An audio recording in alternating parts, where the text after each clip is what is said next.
We can't take any action right now. Posted by Gabba Gabba Ray. This, is a doozy. Thought about it a lot to make sure I remember all the good details. I worked at this mall shoe store in almost every mall about 12 years ago. I was about 20 at the time. It's kind of an alternative scene store, like Zoomies, but very small. It starts with a J and rhymes with Bernie's. Friend got me an assistant manager job to replace him when he quit to be a plumber. The manager was kind of a friend too, Adam. This was real low level, low paid retail. Just to get a sense of scope, we, two managers, worked about 60 hours a week. We made commission, but this store location, my hometown, had so little traffic that our checks had to be manually adjusted every week up to minimum wage. Each store had 3 to 4 part-timers too, usually high school kids. So it was good news. After a year or so, we both got a promotion to move to a different store at a different mall, much nicer and 30 minutes away. Much more sales means my weekly pay went up to a couple dollars more an hour. So, problems started after about 6 months at our new store. Our district manager, Andy, hired a dude in his 30s as manager and some other 20-something girl. One of my friends, Mike, worked there part-time as well. He was also an apprentice toolmaker in high school, so he didn't need the money. He just came in 1 day a week to receive and stock shoes and to grab some pizza. Apparently, the dude was hardcore messing with the other manager and the part-timers. So, the assistant ended up quitting and they fired the dude. I think one of the part-timers recorded him doing something on their phone if I remember correctly. That's some foreshadowing. Andy is bad at external hires.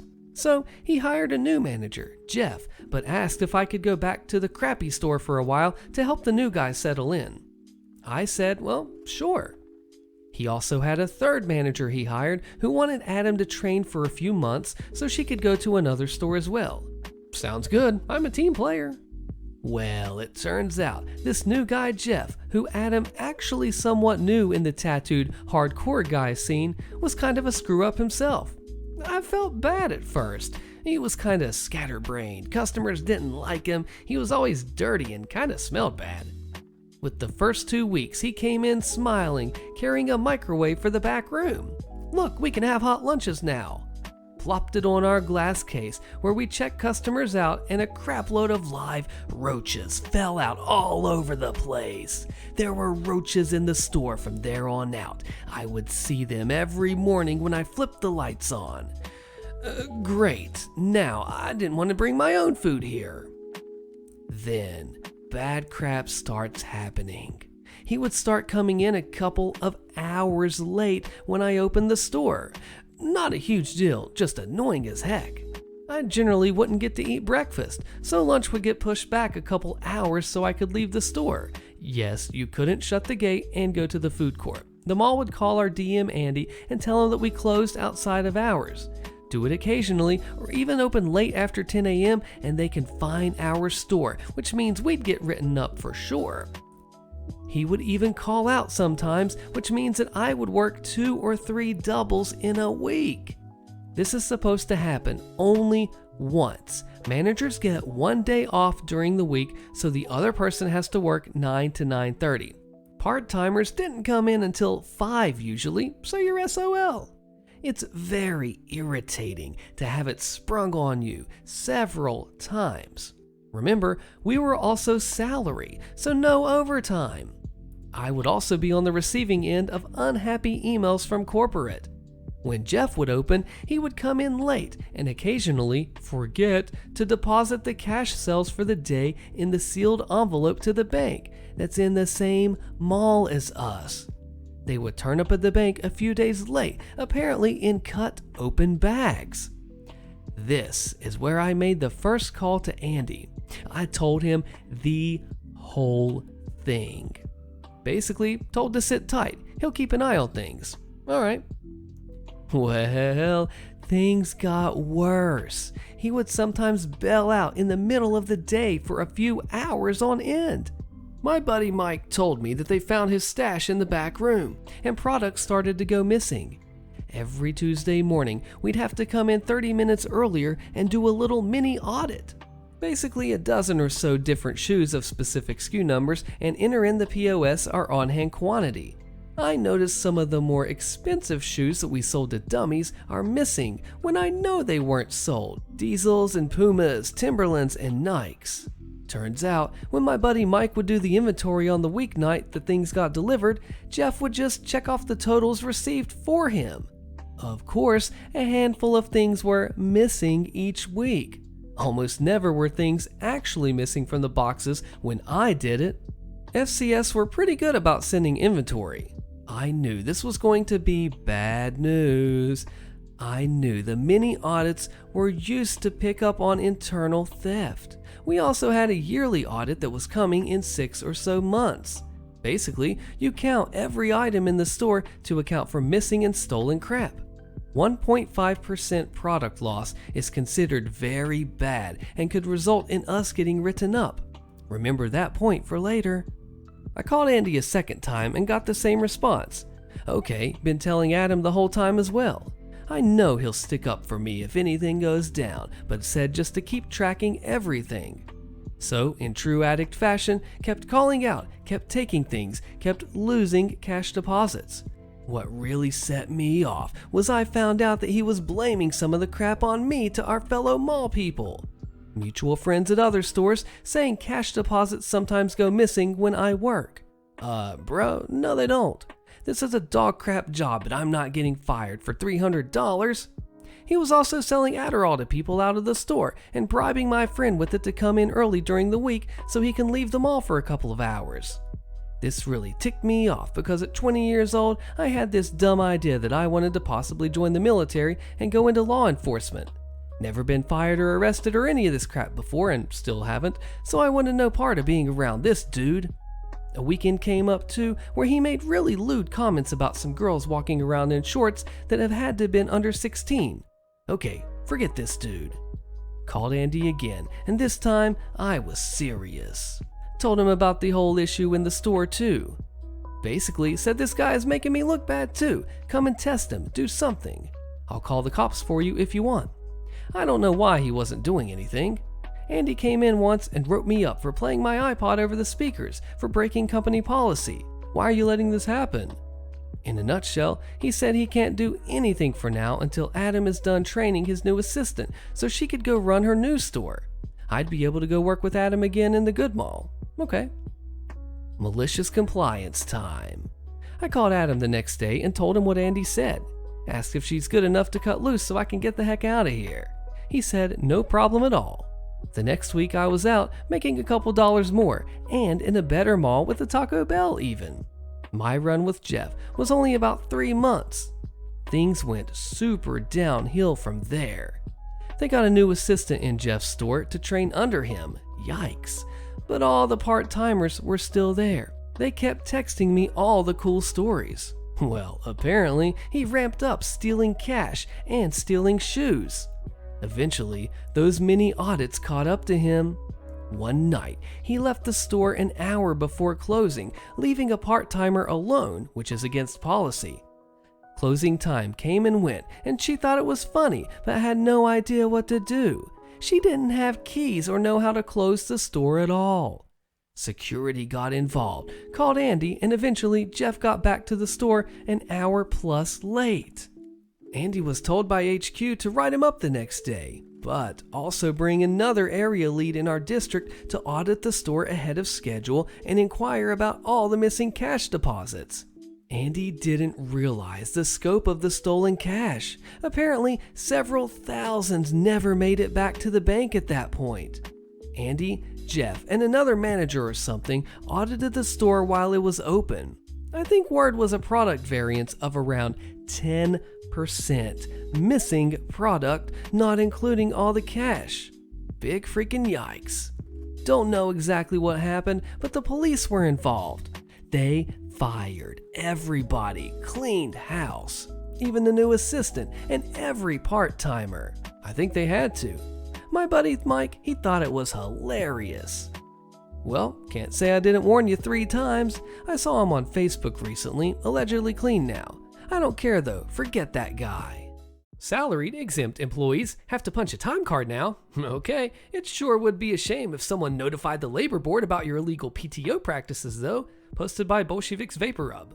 A few years ago, I was employed by a relatively small but publicly traded company. I virtually guarantee you wouldn't recognize the name if you weren't in their specific little corner of the industry. Well, this place went public and decided to use some of the money to purchase an even smaller company, and suddenly we were in the DoD contracting business. As you may or may not know, the US Department of Defense places restrictions on the private sector contractors about how much profit they're allowed to make, among other cost control mechanisms. One such mechanism is that anyone working on DoD contracts has to charge their time to specific project codes so that they can compare your actual cost to the cost that you estimated when you were awarded the contract. Well, our genius company decided that instead of only having the personnel working on these projects, which was no more than like 50 people out of over 1,000, that they would make every single salary person sign a time card every week. For over 95% of us, we charged 100% of our labor to the commercial side of the business, which was one project code, non-defense overhead or something like that. Most people just charged 8 hours per day regardless of how many hours they actually worked, because no one tracks their time down to the minute. Shortly after this happened, new state legislation went into effect requiring that all employers provide 1 hour of sick leave per 40 hours worked. Nobody paid much attention to it. But I did, because I was in a fairly specialized engineering role with only 2 of us at the whole company, and I trained the other guy, who also happened to live overseas to support another site. This is important later. I started charging my actual hours. I noticed that despite how many hours I charged, the amount of PTO I was accruing stayed the same.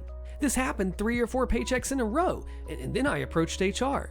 They looked at me like I had 2 heads when I informed them that they were not adjusting my PTO accruals based on hours worked. But your salary, you're paid for 40 hours regardless of how many hours you work, they told me. I explained how that didn't really apply to the situation due to the new legislation. They again looked at me like I was completely crazy. They said they'd get back to me with an answer in a week or 2. Fast forward 2 months. I'm still diligently filling out my time cards like a good little drone, and I've spoken with several of my work buddies who start doing the same.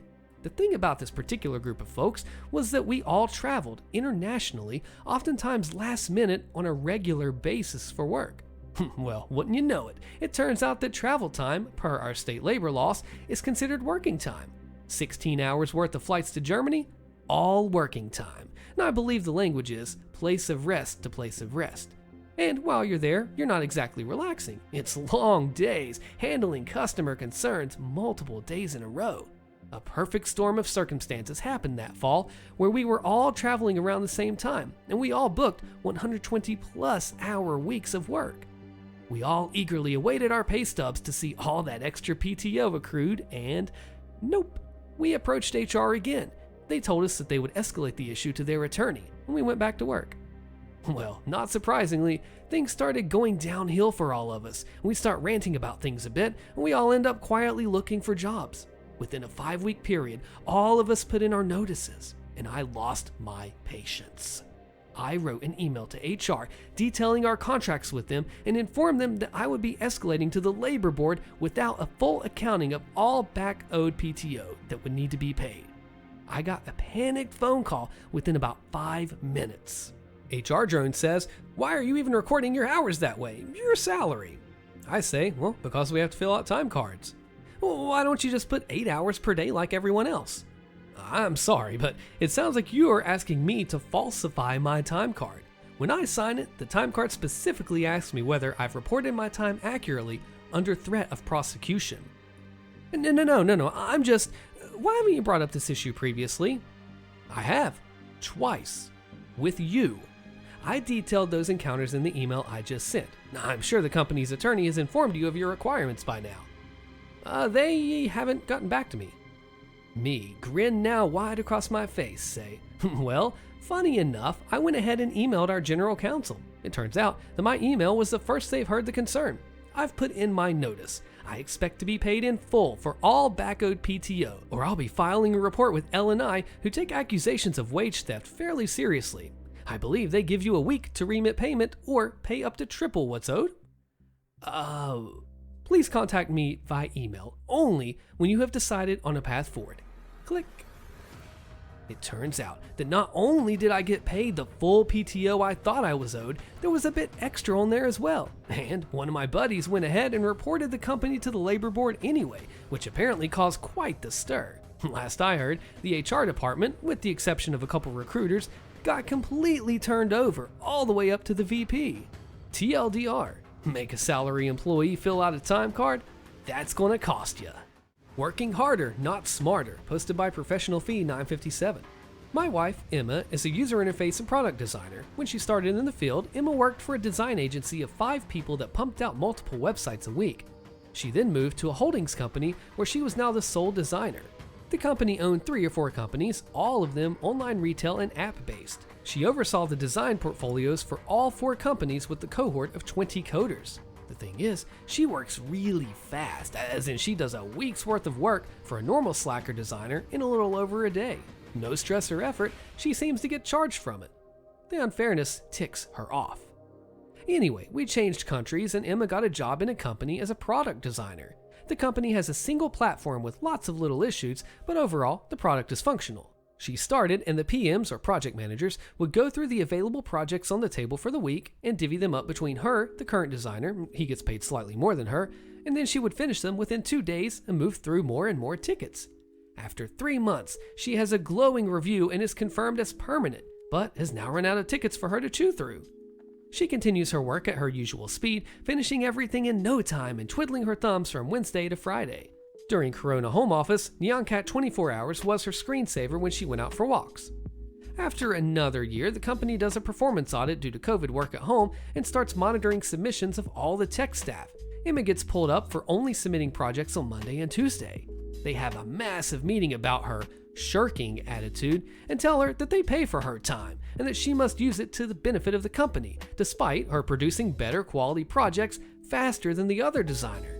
Emma explains the situation, and they say that if she's not willing to work, they must reduce her pay by 60%. Other designer got promoted to senior despite having fewer years of experience and a crappy work ethic. Emma thinks, screw this, so she reduced her hours to 4 days a week at a 20% reduction. Now in this country, the company has to accept a request to reduce hours, but can refuse a request to increase them. She no longer does outstanding tickets and only does the same amount of work as the other designer and works 4 to 5 hours a day, and they're back to praising her consistency. A horrible boss with even worse management skills. Allow me to set the scene. I am a worker for a company whose name that I will leave out for obvious reasons. I have a manager who is in this story and I will refer to him as Jay. Jay has a tendency to say things that legally he is not supposed to say. He has an assistant who I will call Sarah. After much confusion on if our specific assigned post would be open for Christmas Eve, we finally received a call from Sarah stating that our post will be closed and that she hopes we enjoy our holiday and day off. Sarah is a hard-working and sweet person, while Jay is a person only worried about their own comfort.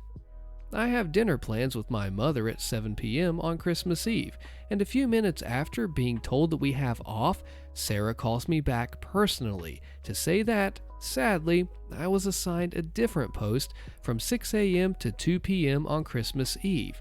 No problem, a little extra pay and I'd still have 4 hours to get everything ready. This is where Jay gets involved. Jay then corrects Sarah and says that the shift is 2 p.m. to 10 p.m., but since I already accepted, I can't back out. To keep things simple, my contract with the company does not force me to work overtime, nor does it force me to accept scheduling changes if it inconveniences plans that I had prior to the schedule change. So then I say to Sarah, "Hey Sarah, I'm sorry, but that shift doesn't work for me. I have dinner plans with my mother. 6 to 2 is fine, but 2 to 10 is the worst possible schedule." She says, "Okay, Austin, I'll talk to Jay about this. Would you mind waiting a second for me?" Not at all, that's fine. So I wait, only to overhear Jay's words to Sarah. "That jerk doesn't have plans. Tell him he's being reassigned and that I don't want to have to hear any of his bullcrap complaints." Expletives censored for personal sake. Remember, I overheard this, and when Sarah comes back to explain, I tell her that I overheard him and that I'd like to speak with HR if she wouldn't mind. Side note, office phone calls are always recorded, and seeing as how Jay is new to our district, he didn't actually know about this. Sarah says that HR isn't in the building and that I would need to ask Jay directly for their personal phone number. I ask Jay for HR's personal phone number, and he responds in the only way you'd expect someone of his likeliness to respond. I go ahead and complain. They're not going to do anything about it. This is the part of the story where I mention that Jay is not a regional manager. His regional manager, who I will call Bethany, is an absolute tough-as-nails woman who doesn't allow her employees to be discriminated against. I had mentioned this to Bethany as soon as it happened, and Bethany simply responds with, "Oh, don't worry, I'll make sure that this gets resolved." Fast forward to now, about 8 hours later, and Jay calls me and very obviously choking back his pride says, "Hey, I'm sorry for the way that I acted, and I would like to tell you that I found coverage for that post, so you may have your day off like originally stated. I'm sorry for any inconveniences, and if you were insulted in any way, I hope you enjoy your holidays." Bethany then calls me to tell me that she will be auditing Jay and monitoring him to make sure that he cannot retaliate against me, and that currently he be suspended without pay because they heard his words over the recorded phone call. Sometimes awful bosses get what they deserve, and while this may be seen as revenge, I just wanted the day off to take my mother out, and this suspended without pay was not my intentions at all. Isn't it funny how the bosses think that they're above the law, but then they get caught out on their stuff and have to choke their pride and just apologize? What would have you done in this case? Boss fires me, but I own the company's intellectual property. Click the video on your screen so you don't miss the fallout of this one, and I'll see you there.